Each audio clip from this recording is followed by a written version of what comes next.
आपकी एक्सरसाइज है 5.6।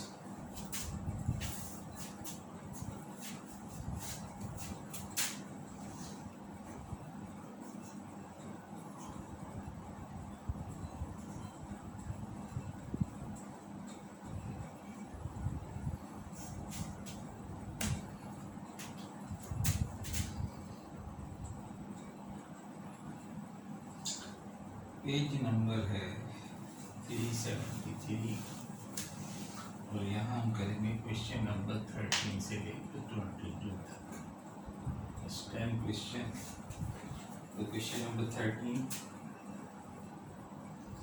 Integral from -2 to 1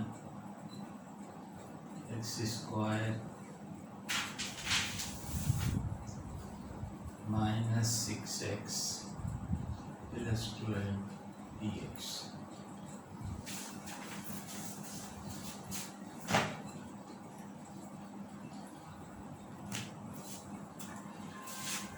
लेकिन डेफिनेट इंटीग्रल भी आपने किया होगा, लोअर लिमिट अपर लिमिट।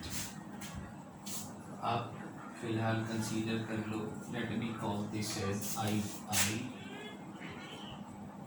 पहले आप इसे कंसीडर कर लो विदाउट लिमिट। कंसीडर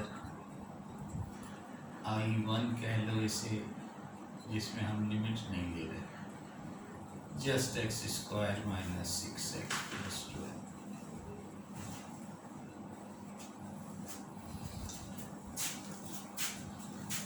बाद में लिमिट लगा दूँगी, पहले इंटीग्रेट कर दो इसमें।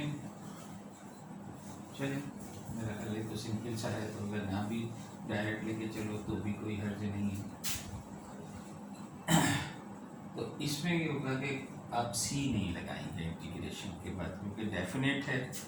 इनडेफिनेट में हम सी लगाते हैं, क्योंकि हमें नहीं पता कि हो सकता है डेरिवेटिव लेते हुए हम कोई कांस्टेंट नंबर हो जो ज़ीरो हो गया। तो यहाँ आप सी नहीं लेंगे, बस लिमिट डायरेक्ट। तो डायरेक्ट कर लो, कोई हर्ज नहीं है। तो चलिए डायरेक्ट कर लेते हैं हम। इंटीग्रल निकालो इसका, एक्स स्क्वायर का x cube upon 3 -6x square upon 2 n plus 12x। और इसके बाद यहाँ पर एक लाइन लगा के हम -2 and 1। पहले हम इसमें अपर लिमिट पुट करते हैं, बाद में लोअर लिमिट। तो डेफिनेट इंटीग्रल की इनफैक्ट जनरलाइज फॉर्म जो है वो ये है, a to b fx dx। If we say that capital Fx is the integral of small fx, capital Fx is the integral of small fx, तो ये हम a to b ऐसे लिख देते हैं, चूँकि अब इंटीग्रल साइन हट गया है। और पहले अपर लिमिट लगा देते हैं f of b and then minus f of a। तो इसी तरह से हमने इंटीग्रेट कर लिया। आप पहले पूरे में लगा दो, चाहे इक्वेशन को लेके चलो, तो बेहतर है कि पूरे में ही लगा देते हैं। कि आप पहले 1 रख दो तो ये 1/3 हो जाएगा, -1 रखोगे तो ये 3 आ जाएगा, और 1 रखोगे तो 12 आ जाएगा। तो ये आपने पहले ब्रैकेट में x की जगह पे 1 रख दिया, देन माइनस, अब जहाँ जहाँ x है वहाँ -2 रख दो, -3 -2 का whole square and plus 12 into -2।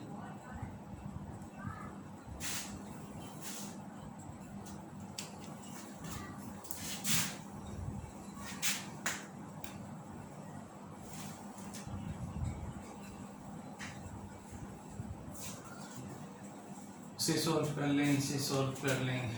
This implies I is equal to 1/3 plus 9। तो यहाँ बचा आपके पास माइनस, यहाँ आप देखें 8/3 माइनस का 8/3 और ये प्लस का 4 हो जाएगा, तो ये माइनस का 12 एंड माइनस का 24। तो 28/3 माइनस पास है -8/3 एंड -36। तो बहरहाल इसको अब आप कंटिन्यू कैलकुलेटर यूज़ करना चाहो तो कर लो, नहीं तो कैलकुलेटर के बगैर कर लो तो ज़्यादा बेहतर है, आप कौन की फॉर्म में रहेगा।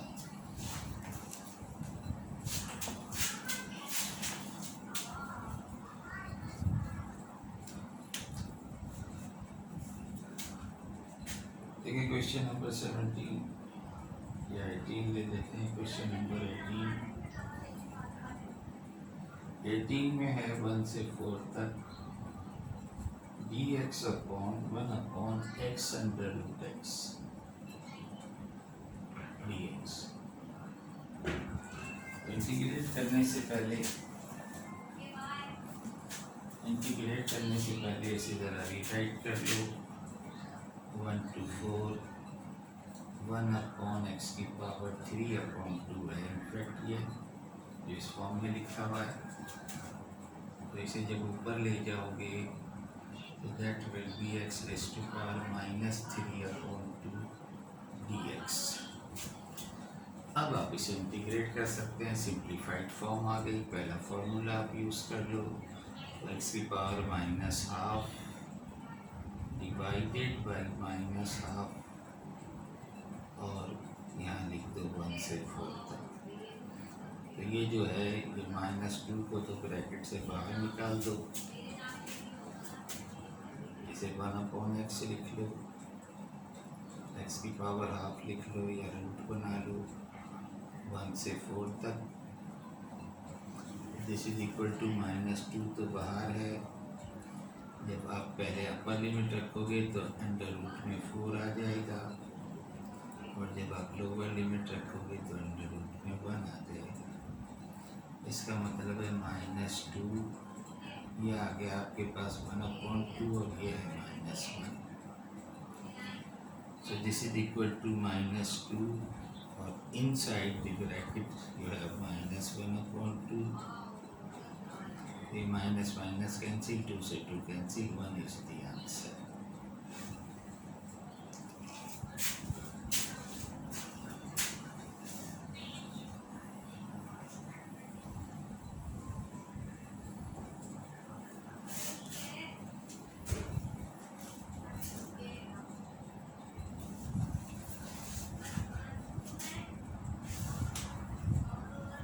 तो अगर हम क्वेश्चन नंबर 22 देखें, question number 22, integral from 0 to π/3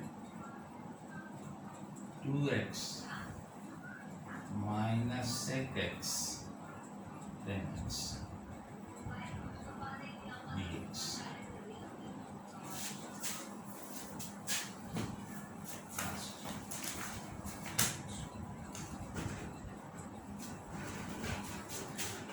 अब देखेंगे, बेहतर यह है कि इसको जो ट्रिग्नोमेट्री जब भी 2 दे दिया तो बेहतर यह है कि इसे आप अलग अलग करके लिख लो। 0 to π/3 2x, 2 को बाहर निकाल दो, x dx -0 to π/3 sec x tan x।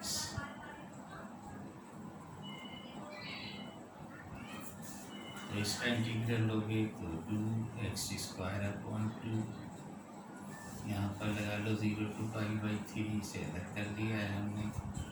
और sec x tan x जो है वो डेरिवेटिव है sec x का, तो इसलिए इसका इंटीग्रल, पूरे का इंटीग्रल जो है वो sec x होगा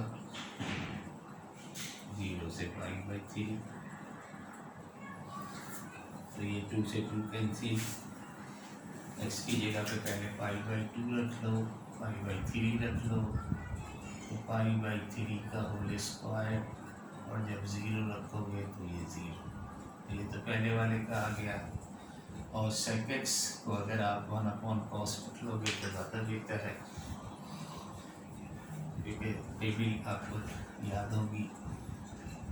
तो 1/cos करके कर लोगे तो 1/cos π/3 माइनस 1/cos 0।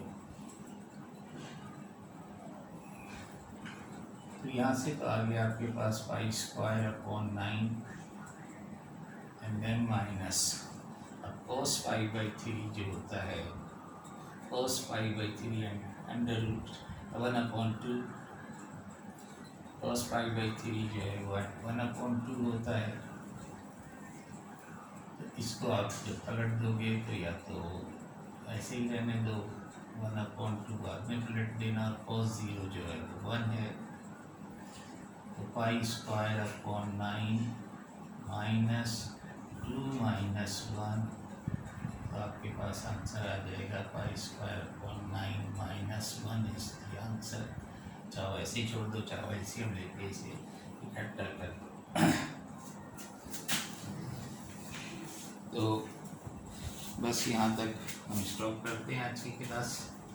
तो ये तो सिंपल से सवाल थे। अब ज़ाहिर है असल जो इंटीग्रेशन है वो integration by parts and integration by partial fraction, तो इंशाल्लाह फिर नेक्स्ट टाइम करेंगे। अल्लाह हाफ़िज़।